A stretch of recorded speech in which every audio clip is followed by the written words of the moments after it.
हुआ और अंदाजा हुआ एक व्यक्ति को, उसका नाम था सिराजुद्दौला, बंगाल का नवाब था।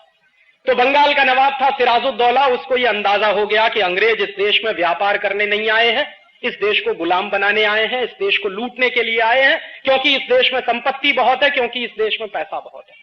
तो सिराजुद्दौला ने फैसला किया कि अंग्रेजों के खिलाफ कोई बड़ी लड़ाई लड़नी पड़ेगी, और उस बड़ी लड़ाई को लड़ने के लिए सिराजुद्दौला ने युद्ध किया अंग्रेजों के खिलाफ। इतिहास की चौपड़ी में आपने पढ़ा होगा, प्लासी का युद्ध हुआ 1757।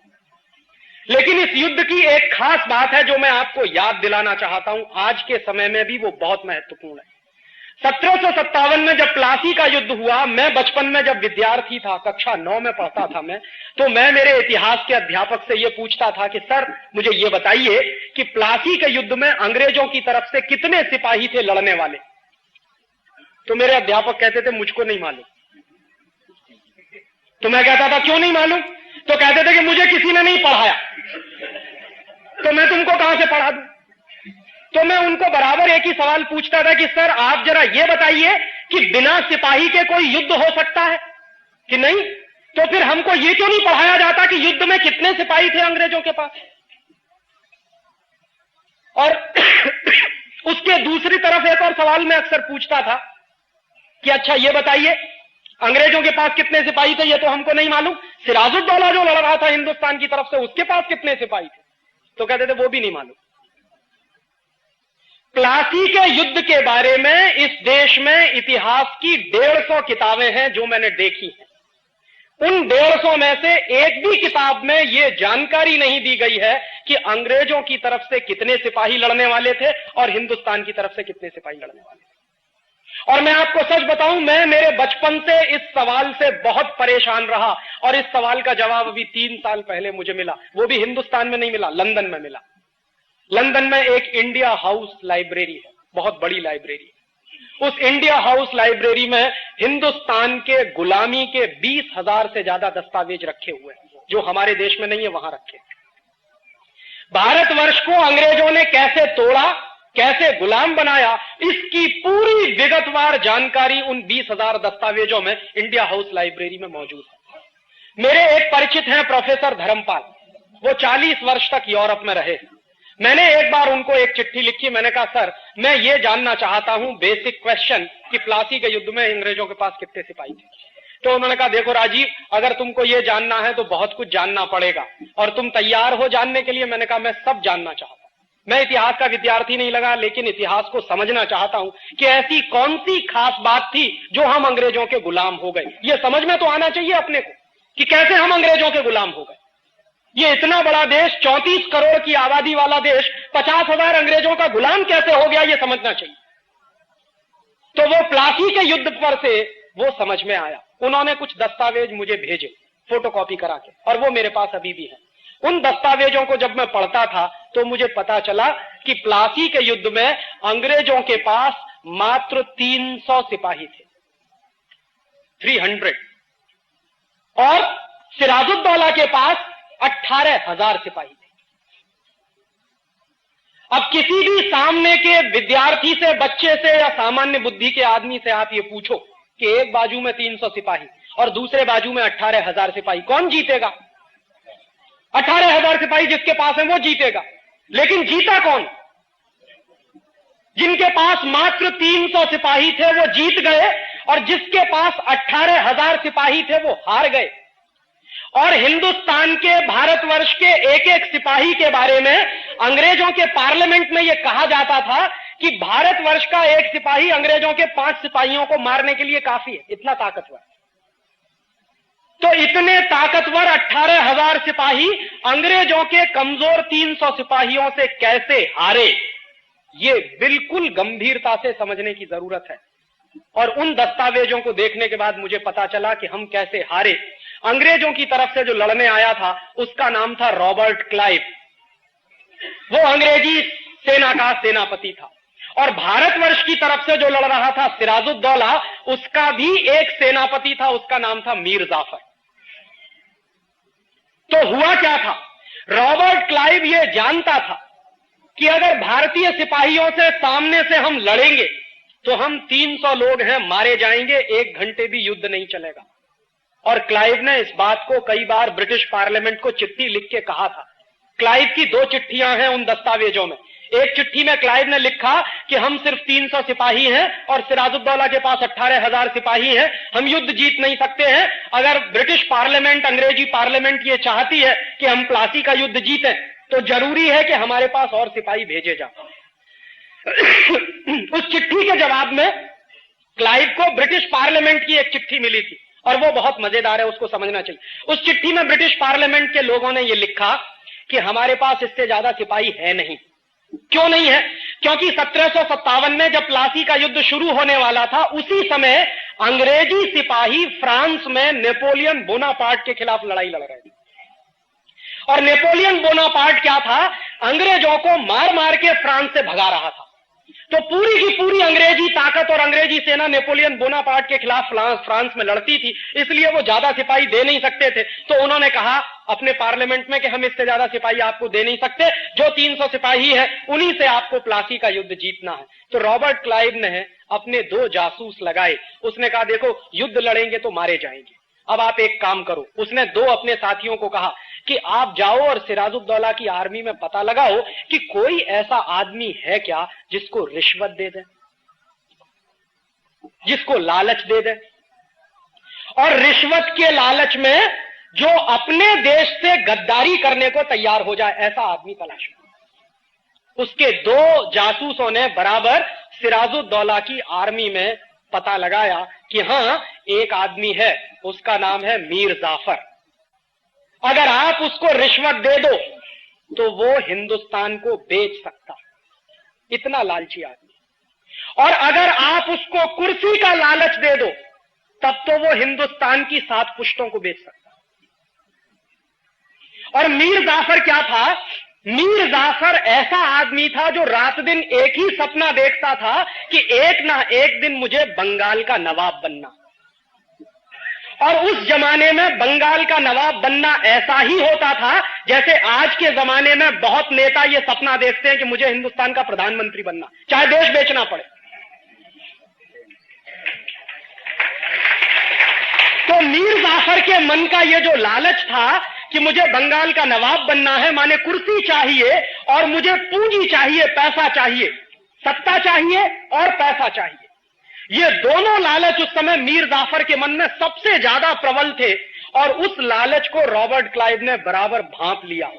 तो रॉबर्ट क्लाइव ने मीर जाफर को चिट्ठी लिखी है, वो चिट्ठी दस्तावेजों में मौजूद है और उसकी फोटोकॉपी मेरे पास है। उसने चिट्ठी में 2 ही बातें लिखी हैं। देखो मीर जाफर, अगर तुम अंग्रेजों के साथ दोस्ती करो और ईस्ट इंडिया कंपनी के साथ समझौता करो तो हम तुमको युद्ध जीतने के बाद बंगाल का नवाब बनाएंगे। और दूसरी बात कि जब आप बंगाल के नवाब हो जाओगे तो सारी की सारी संपत्ति आपकी हो जाएगी। इस संपत्ति में से 5% हमको दे देना, बाकी तुम जितना लूटना चाहो लूटना। मीर जाफर चूंकि रात दिन यही सपना देखता था कि किसी तरह कुर्सी मिल जाए और किसी तरह पैसा मिल जाए, तुरंत उसने वापस रॉबर्ट क्लाइव को चिट्ठी लिखी और उसने कहा कि मुझे आपकी दोनों बातें मंजूर हैं, बताइए करना क्या है। तो आखिरी चिट्ठी लिखी है रॉबर्ट क्लाइव ने मीर जाफर को कि आपको सिर्फ इतना करना है कि युद्ध जिस दिन शुरू होगा उस दिन आप अपने 18,000 सिपाहियों को कहिए कि वो मेरे सामने सरेंडर कर दें बिना लड़े। मीर जाफर ने कहा कि आप अपनी बात पर कायम रहोगे, मुझे नवाब बनाना है आपको। तो रॉबर्ट ने कहा कि बराबर, हम हमारी बात पर कायम है, आपको हम बंगाल का नवाब बना देंगे। बस आप एक ही काम करो कि अपनी आर्मी से कहो, क्योंकि वो सेनापति था आर्मी का, तो आप अपनी आर्मी को आदेश दो कि युद्ध के मैदान में वो मेरे सामने हथियार डाल दें बिना लड़े। मीर जाफर ने कहा कि बिल्कुल ऐसा ही होगा। और युद्ध शुरू हुआ 23 जून 1757 को। इतिहास की जानकारी के अनुसार 23 जून 1757 को युद्ध शुरू होने के 40 मिनट के अंदर भारतवर्ष के 18,000 सिपाहियों ने मीर जाफर के कहने पर अंग्रेजों के 300 सिपाहियों के सामने सरेंडर कर दिया।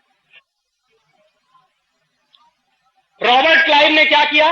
अपने 300 सिपाहियों की मदद से हिंदुस्तान के 18,000 सिपाहियों को बंदी बनाया और कलकत्ता में एक जगह है, उसका नाम है फोर्ट विलियम, आज भी है, कभी आप जाइए उसको देखिए। उस फोर्ट विलियम में 18,000 सिपाहियों को बंदी बनाकर ले गया। 10 दिन तक उसने भारतीय सिपाहियों को भूखा रखा और उसके बाद 11वें दिन सबकी हत्या कराई।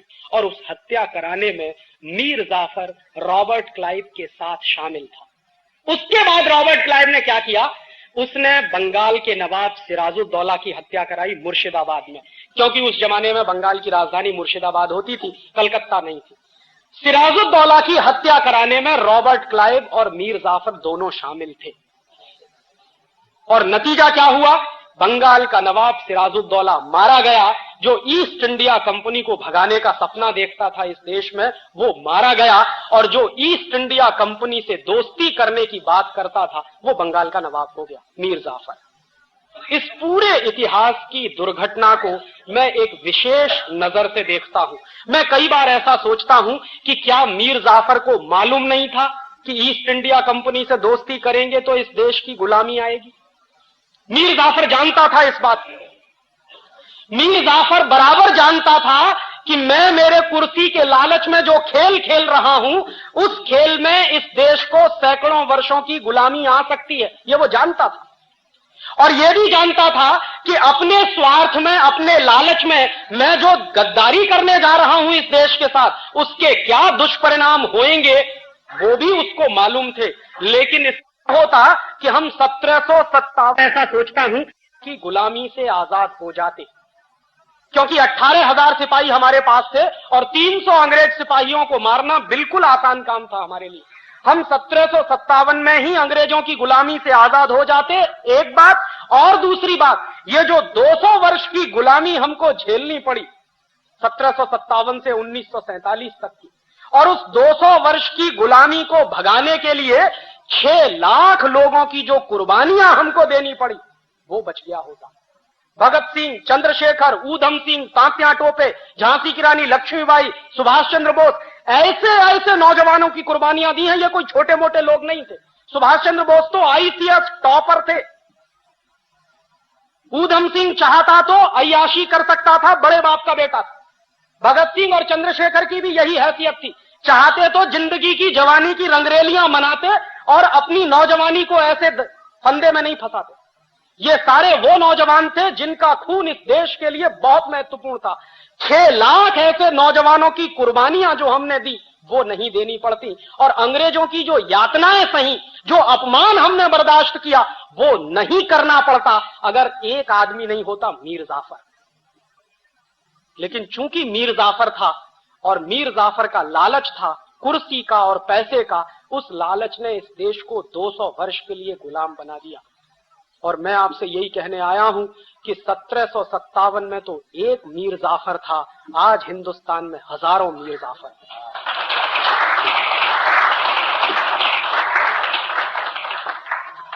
जो देश को वैसे ही गुलाम बनाने में लगे हुए हैं जैसे मीर जाफर ने इस देश को गुलाम बनाया। मीर जाफर ने क्या किया था, विदेशी कंपनी को समझौता किया था बुला के, और विदेशी कंपनी से समझौता करने के चक्कर में उसको कुर्सी मिली थी और पैसा मिला था। आज जानते हैं हिंदुस्तान का जो नेता प्रधानमंत्री बनता है, हिंदुस्तान का जो नेता मुख्यमंत्री बनता है, वो सबसे पहला काम जानते क्या करता है? प्रेस कॉन्फ्रेंस करता है और कहता है विदेशी कंपनी वालों तुम्हारा स्वागत है, आओ यहां पर। और बराबर इस बात को याद रखिए, ये बात 1757 में मीर जाफर ने कही थी ईस्ट इंडिया कंपनी से कि अंग्रेजों तुम्हारा स्वागत है, उसके बदले में तुम इतना ही करना कि मुझे कुर्सी दे देना और पैसा दे देना। आज के नेता भी वही कह रहे हैं, विदेशी कंपनी वालों तुम्हारा स्वागत है। और हमको क्या करना, हमको कुछ नहीं, मुख्यमंत्री बनवा देना, प्रधानमंत्री बनवा देना, 100-200 करोड़ रुपए की रिश्वत दे देना, बोफोर्स के माध्यम से हो या एनरॉन के माध्यम से हो, हम उसी में खुश हो जाएंगे, सारा देश हम आपके हवाले कर देंगे। ये इस समय चल रहा, और इतिहास की वही दुर्घटना दोहराई जा रही है जो 1757 में हो चुकी। और मैं आपसे मेरे दिल का दर्द कह रहा हूं कि एक ईस्ट इंडिया कंपनी 200-250 वर्ष इस देश को गुलाम बना सकती है, लूट सकती है, तो आज तो इन मीर जाफरों ने 4000 विदेशी कंपनियों को बुला लिया। आपको मालूम है इस देश में रोज समझौते होते हैं विदेशी कंपनियों से, और दरवाजा खोलकर विदेशी कंपनियों को ऐसे बुलाया जा रहा है जैसे वही अब इस देश के भाग्य का निर्धारण करेंगे। और इसमें हर एक पार्टी शामिल है। मैं किसी पार्टी का नाम नहीं लेना चाहता क्योंकि मंदिर की पवित्रता का मुझे ध्यान है। ये सब चोर और मीर जाफरों की औलाद है, जो पार्टी वाले हो, किसी का नाम लेने की जरूरत नहीं। सत्ता में जब नहीं रहते हैं तो विदेशी कंपनियों का विरोध करते हैं, और जैसे ही कुर्सी मिल जाती है सबसे पहला काम विदेशी कंपनियों को बुला के उनके सामने साष्टांग दंडवत प्रणाम करके समझौते करते हैं। और कोई भी एक नेता इस देश का अपवाद नहीं है। हर पार्टी को इस देश में राज चलाने का मौका मिला है, किसी को कम किसी को ज्यादा, और हर पार्टी ने एक ही सबूत दिया है, विदेशी कंपनियों को ज्यादा से ज्यादा बुलाओ।